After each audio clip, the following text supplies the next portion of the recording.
For the first time since 2016, the Florida State Seminoles walk away from opening weekend with a victory.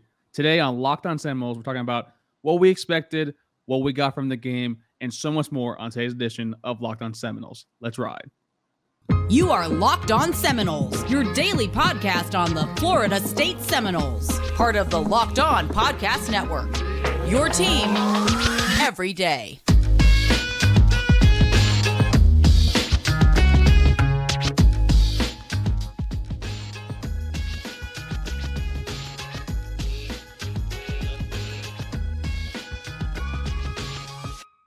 Good morning, good afternoon, and good evening, and welcome back to another edition of Locked On Seminoles. What's up, everybody? Happy Monday to each and every single one of you. It's your boy Drake here, as always, and today in the StreamYard room, I have Mr. David Wise after a very, very long commute from Tallahassee.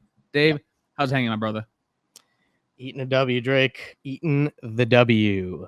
How you do? Do you go from the middle? Do you go from the outside? How you eating that W, sir? I think from the middle. Yeah, from the middle. For the middle.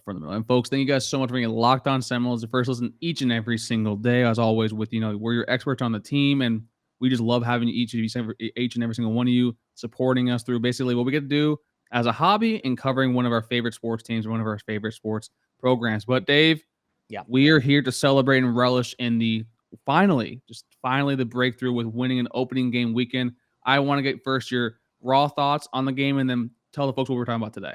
Okay, so we're going to start by kind of reviewing what we wanted to see most. We said beforehand we didn't expect to be able to take too much away from this game. That remains true, but we had some specific kind of goals in mind. So we're going to address those, and then we're going to get to the good, and then we'll get to the, there's nothing concerning, I would say, but the, what question marks do we need answered following that game? So if you don't mind, I think we have some good to start off with. Yeah. So my expectation or what I wanted to see in that game was the new receivers combined for, I think I said 12 catches and 150 yards.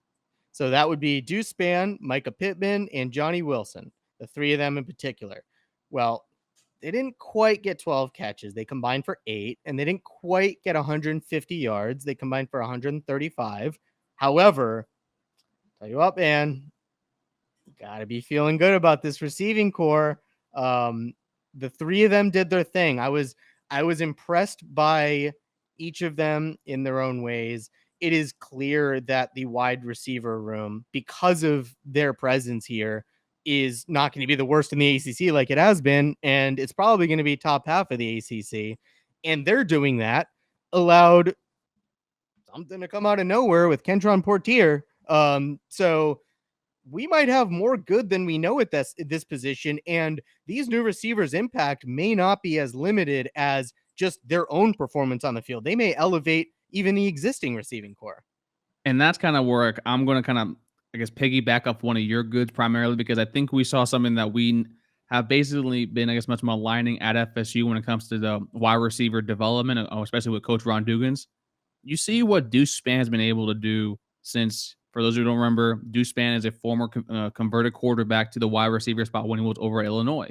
Yeah. And then what we're expecting for him to basically kind of get on the scene basically a year from now, maybe 2 years from now, and basically to see what he was able to do against Duquesne, which I understand that Duquesne is they're a slightly average, above average FCS team, so take it with a grain of salt. Right. But seeing how he was able to develop, but then you see Kentron Portier basically showcase his ability to separate, his ability for, high pointing the ball and catching. Yep. He had like 2 separate catches in traffic that I was like, very impressive. Okay, Tron. And we've been waiting on him on the show to basically take that next step. And we saw that this past weekend. Hopefully this is only the beginning of what was basically a beautiful thing to see. So kudos to that core group, and kudos also to Dugan for basically kind of seems like he's been doing his job.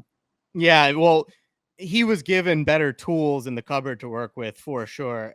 And clearly that position is going to be an X factor for this team this year. Like, it's, again, everything against an FCS team needs to be taken with a grain of salt. So like the prevailing thought going into LSU isn't that clearly we're just going to have these dominant wide receivers that their defensive backs can't match up against. I think our wide receivers could give them problems, but this is still a learning experiment for this wide receiving core. But the most positive thoughts on it. I mean, it couldn't have gone any better, I think, for those guys. Now, if I remember correctly, what you wanted to see was the offensive line getting no pre-snap penalties. But just in general, how did you feel about the offensive line play? Well, the offensive line play to me, I thought it was pretty good. I thought actually overall, basically, I was not. I did say no pre-snap penalties, but when you saw that, I think a few of them were basically on the third teamer, so I'm not going to put too much weight in Right. that. And also, you see the different combinations, but overall, like they looked physical at the point of attack, and that's something that they also looked massive. Like this is the Big. first time I saw the offensive line. I'm like, oh damn! Like we have actually some Power 5 size football players all along this line to hopefully protect Jordan Travis, and that kind of goes into how they're being able to be successful at the line of scrimmage to my other last good thing, which I said I wanted the running backs themselves to total 250 yards. Dave, we had 3 separate running backs for the first time in school history I know. have more than 100 yards rushing. Each scored a TD. Trayshawn Ward had 2. Benson and Toafili had 1. And quite honestly, I am stoked for this thunder, lightning attack that we have the 3. And then your boy, Rodney Hill, and sort of basically towards the end of the game, that kid's nice, man. And I think we've been much maligning Coach Jack Johnson, where basically with the recruits being a little more lackluster, but he knows how to develop some talent. Yeah, you can't escape this conversation of the good without starting off with the running backs. Again, and I'm not going to say this again. It's an FCS team. They should have done what they did. Remember, we talked about our expectations. You said you wanted to see 200 and whatever yards from the running backs, and I told you that would be a terrible game. You need to see over 300. Yeah, my sense of like how many yards is a lot was like Right. for that. Like, to me, that sounded like a lot. If we're being honest. But I mean, you couldn't ask for much more. Each of the 3 of Trayshawn Ward, Trey Benson, Lawrence Toafili, and even a 4th again, add Rodney Hill to that. They all look phenomenal. Ward and Benson clearly are going to be our 1-2, just like we thought. It is obvious to me that Trayshawn Ward wasn't necessarily just I guess the benefactor of Jayshon Corbin's performance last year. Obviously, he is in his own right good. He seems like, last year the offensive line was really bad. And Jayshon Corbin did what he did in spite of that offensive line, but so did he. So did Trayshawn Ward. And if he can repeat his performance or improve on it from last year, meaning if he can do what he did in this game in the rest of our games, man, that's going to help this offense. And especially behind an offensive line that is going to be better at run blocking. Like you said, they're big. That's against Duquesne. They should look big, but relative But they look big just naturally, just walking around. Right. I'm like, Julian Armella, that's a large human being. And then you see Jackson That's an Turner on the 18-year-old. right side. I'm like, that kid's not 18. That's like the scene in Benchwarmers, like where it says I am 12 with the license thing and everything. I'm like, Right. no, that's a grown ass man right there.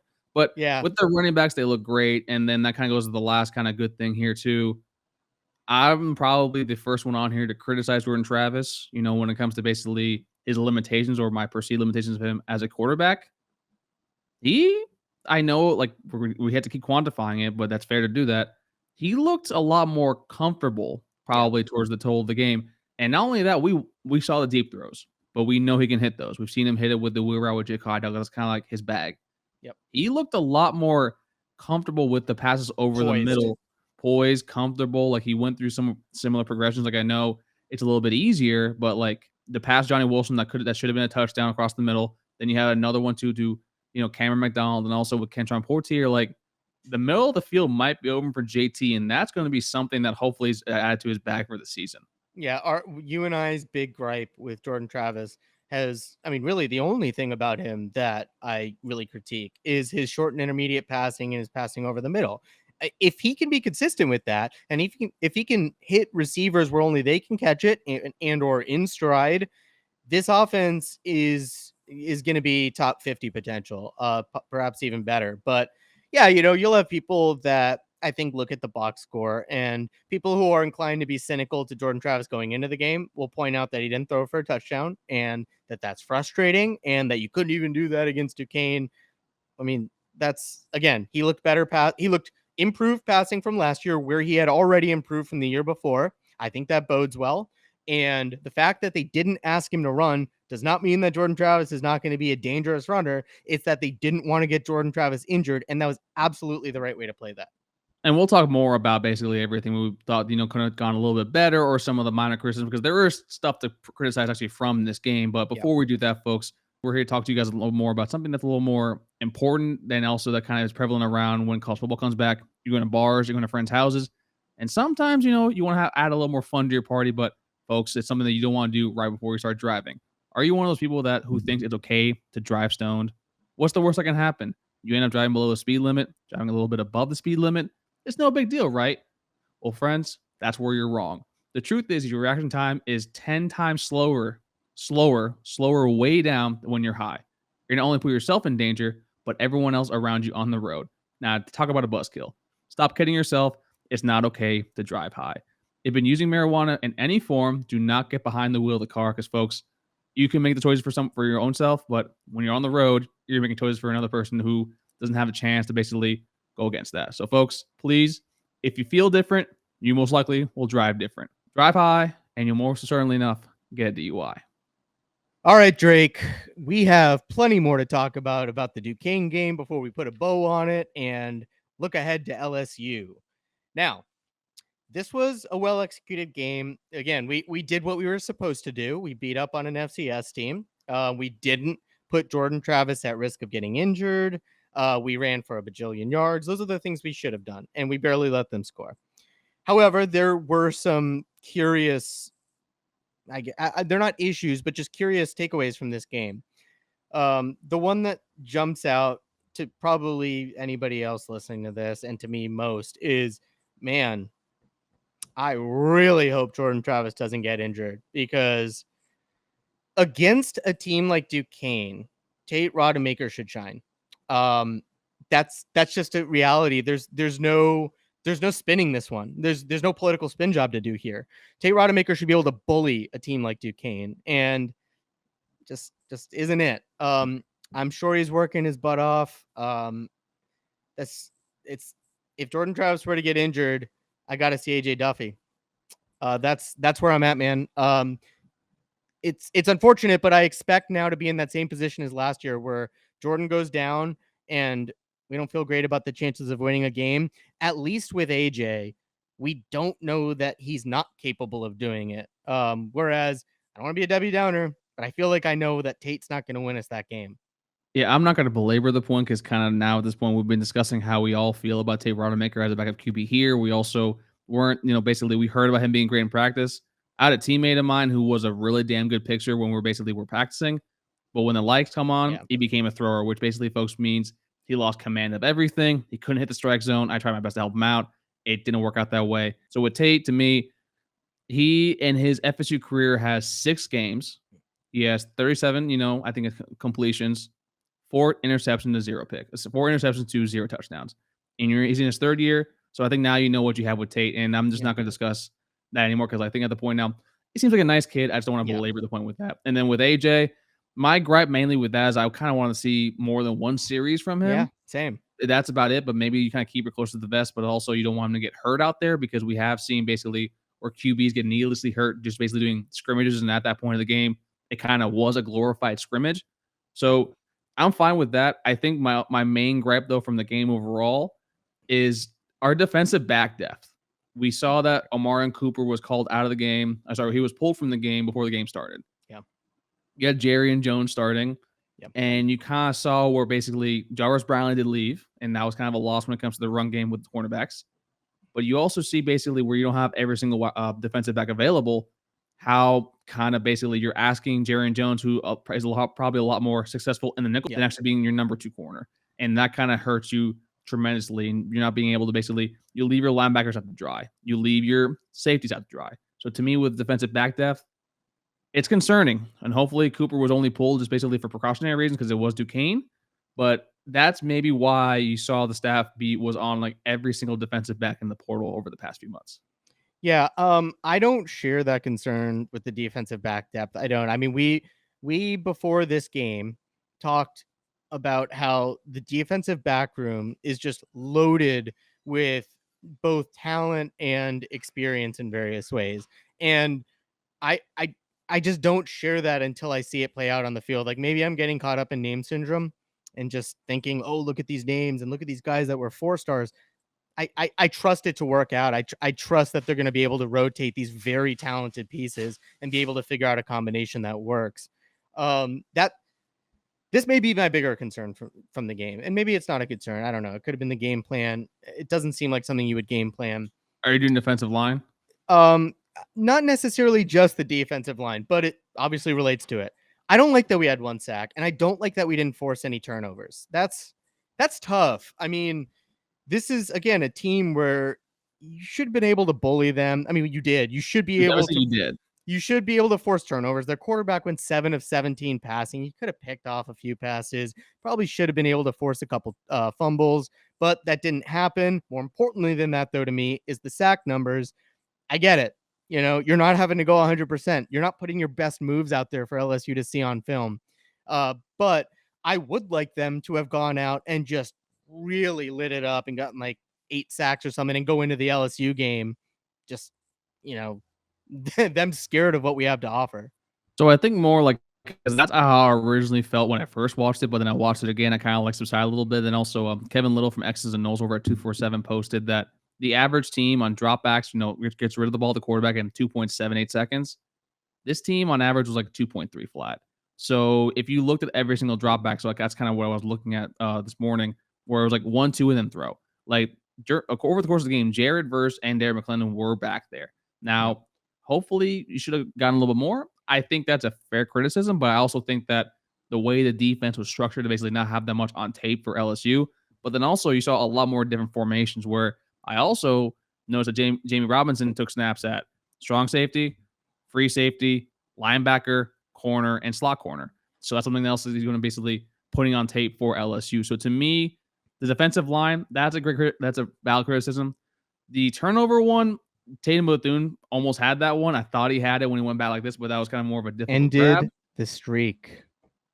I know the end of the streak, but quite honestly, like if those are our main gripes where we're still kind of like being a little more nitpicky, it's not bad. And I think there's a lot more positive and like there's nothing super negative I can take actually from this game, which we have to criticize it. And I think, like we said before, there is warranted criticism on both sides of the ball from the game, but overall, that felt awesome to watch, awesome to rewatch too before today's show. Yeah, just to be clear, what we're talking about when we say we have question marks or that anything's a negative really is nitpicking. The game went how it was supposed to. I just want to be very clear about that. I'm not being negative here. I'm just pointing out the things that I would have liked to have seen. I mean, it's not just that we had like the nation's longest, interception streak. Like, yeah, that would have been cool to see continue, but I just really hope that these things that we maybe put some question marks next to are things that we really just weren't putting things on film, and that against LSU, that's not a reoccurring problem. Because if it is the case that you can just throw quick and get the ball out of the quarterback's hands fast,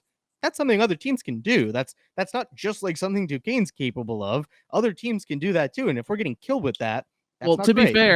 To be fair, they were doing that too, because also, if you noticed, every single cornerback would like fake the press, and then we'll be like off 10 to 15 yards. So I think that's how like only throw the ball and like we'll be fine taking care of that. And that constantly, I mean, the game plan, the only reason they scored was because of an interception late in the game. So to me, quite honestly, I think I'm basically mainly fine with how it looked. It didn't look great, but I'm going to reserve judgment like on the defense until probably after LSU and then probably halfway through Louisville. We came away happy. Exactamundo. All right, Drake. So we've talked about expectations versus what we got. We talked about the good. We talked about the little, I don't know, I don't want to call it negative, but head scratching or question mark.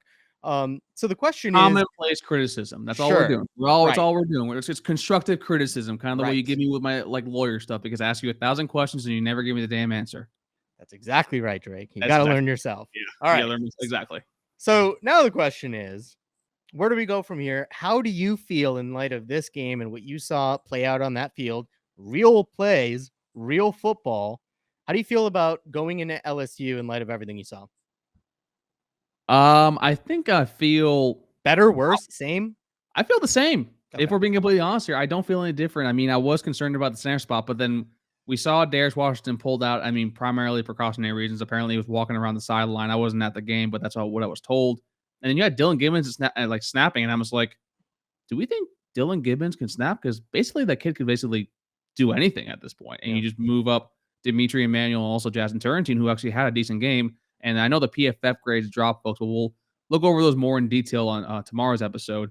But to me, like I feel pretty much the same. The only concern I think I had was the special teams that we didn't see much of basically them doing anything. Yeah. And it's not, I don't think it was Micah Pittman's fault. I think the coverage on them left a lot to be desired.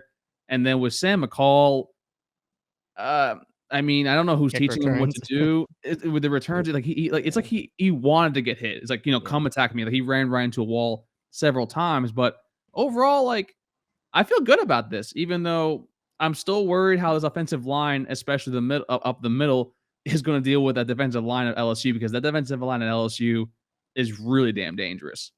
Yeah, that's totally fair. I think I feel the same for different reasons. Like, I think I feel better about the offense going into LSU than I necessarily expected to or did before the Duquesne game. Again, those running backs, I think they are what we thought they were, not just because we thought they were. right, not Yes. just and we let them off the hook, not just because they played Duquesne. I mean, we have dudes back there. This could be They're dogs. They're so Yeah. good. it's more than just one. I mean, we're bringing fresh legs out off the bench that are just as talented as the last guy. So that's going to be a problem for LSU. Like, I know their defensive line's good, but the running game is going to be something that they're going to struggle to handle. The passing game also, again, but knowing that the running backs look good, that's going to take pressure off the passing game, and it should make the passing game easier.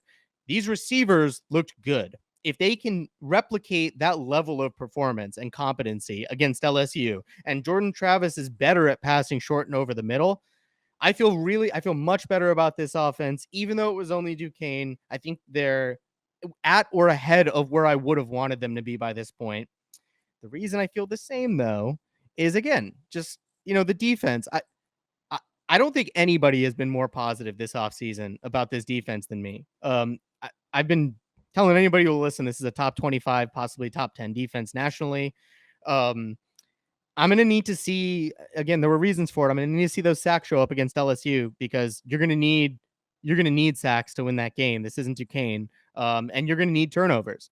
I don't think it's going to be one of those games where we have to depend on turnovers to win.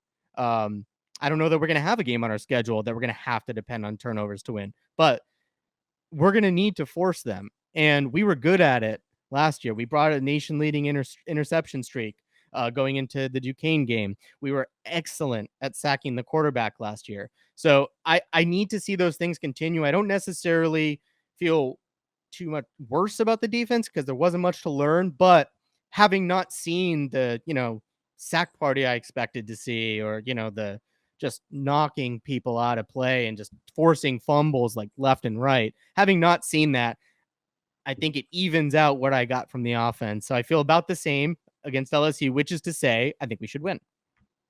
Yeah, I think it's more. I think with the defense, like I said, I think we'll see a lot more QB pressures. I don't think we're going to see the huge sack party against LSU primarily because I think Jane Daniels will be the QB. Jane Daniels can move. Jane Daniels can run. So I fully more expect basically quarterback hurries, quarterback pressures. And one thing I did actually forget to talk about too, as one of my main goods, Tatum Bethune is awesome. Yeah, and I think Tatum Bethune basically saw we finally have a sideline to sideline linebacker, someone who has awareness, someone's able to diagnose the play even before the snap. So to me, I'm actually super stoked for this game. I think the personnel is there. I think that what we saw basically yesterday was what you asked for in the beginning of the week, which was just execute simply. Yes. Which for the most part, you can see that everyone was in the right spot. It just mainly they couldn't finish on certain plays, whether it be a pass breakup, whether it be a touchdown, whether it be basically the sack that you wanted. So to me, this was instrumental in being our first game, as we have sort of get the kinks out. Because to me, I think we'll see a different team going up against LSU for Labor Day weekend. And that kind of goes to my next thing, where I think that you need to have Trey Benson be your number one running back. I agree. Yep. Because he had, I think, 16 different missed or break tackles, I think, for combined by himself. And he does not look like fun to take down at all, period. And I think you should wear down the LSU defensive front, LSU defensive backs and linebackers, and then just unleash the shiftiness that is Lawrence Toafili, who now knows how to hit a hole. And then Trayshawn Ward, who you saw on the one play yesterday, he had like four broken tackles on the one play, who just simply runs extremely nasty. So to me, that should be the main change heading into LSU. Totally agree. I said that before the Duquesne game. I expected him to come out looking like the number one running back and possibly even a shakeup in the depth chart with him being the number 1 running back. Honestly, I don't really care who they put atop the depth chart because they're both going to get a ton of carries. They're both super talented. And, between the two, if you're making me pick, I do think Trey Benson's going to be your lead rusher. Great problem to have. But what you brought up, I'm glad you brought up special teams because that's the other question mark. I mean, this is the last time I hope I have to say this, but when Mike Norvell came in, the thing that he preached in his initial press conference more than anything, it seems like he emphasized special teams more than anything. And since that day, special teams has been among the worst things we've done. No, the first year was good. The first year was good. And you're right, Master Mel actually is a pretty good player. Yeah, we have a great punter. We know that, but we don't trust the field goal kicking, and the kick return and the punt return. We expected to be better in light of the personnel that came in, like Micah Pittman returning punts, for example, some fresh blood in the kick return game.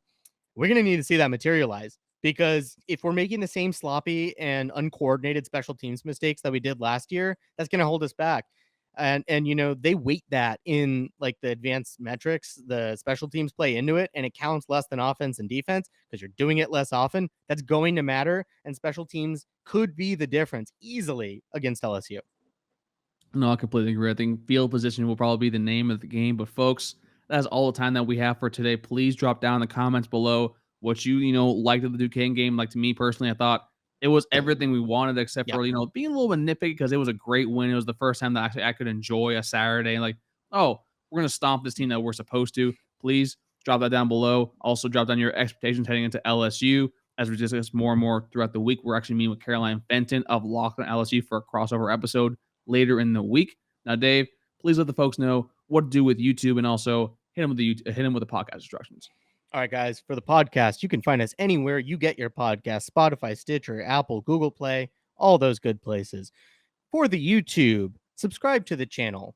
Ding that little bell at the top. If you liked this video, give it a like. And as Drake mentioned, comment. Tell us what you liked. Tell us what you didn't like about the Duquesne game. Give us just your general thoughts on it. If you disagree with anything we said, we'd love to talk about it.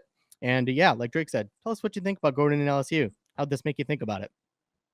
And with that being said, officially we are 1-0 as a podcast. This is the first podcast we've done actually being undefeated heading into the season. You know that, right? Yeah, it is. This feels really damn good.